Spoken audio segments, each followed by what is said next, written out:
Today, women's clothing comes in all shapes and sizes.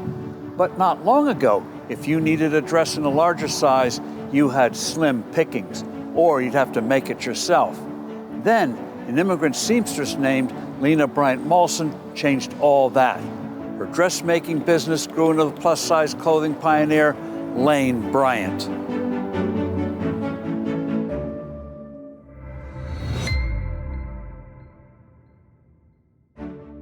Lena Bryant Malsin was born Lena Himmelstein in 1879 in Lithuania. After emigrating to New York City at age 16, she found work as a seamstress. At age 20, she married a fellow immigrant, David Bryant, and they had a son. David died shortly afterwards, and Lena needed to make a living. In her tiny apartment, she started to make dresses. Business was so good that in 1904, she opened her own store on Fifth Avenue. A clerical error on her bank account listed her name as Lane Bryant. Lena liked the name and took it for her business. In 1909, Lena married Albert Malsin, an engineer who managed the business while Lena focused on design. One day, a pregnant customer asked for something presentable. Lena created a dress with an expandable waistline and pleated skirt, the first known commercially made maternity dress. Maternity wear quickly became her biggest seller.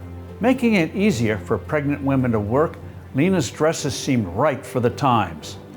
Pregnancy in those days was such an unmentionable that it took about a year before the New York Herald agreed to run ads for Lane Bryant. When it finally did, her dresses sold out. Other newspapers remained reluctant. The Malsins turned to mail-order catalogs. By 1917, helped by the catalog business, the company was bringing in $1 million in revenue. Lane Bryant then branched out into clothing for so-called stout women, who also were underserved and stigmatized.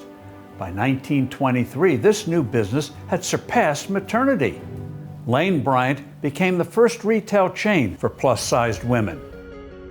A generous employer, Lena pioneered employee benefits unheard of back then, like profit sharing and reimbursed medical visits. She was also a noted philanthropist who aided people displaced by World War II. Lena Bryant died at the age of 74 in 1951. Her sons continued to run the company until finally selling it in the early 1980s. More than 400 Lane Bryant stores survive to this day. Capitalism is often slammed for being not inclusive. Lane Bryant shoppers might disagree. By listening to her customers and serving their diverse needs, Lena Malsin built an empire. I'm Steve Forbes.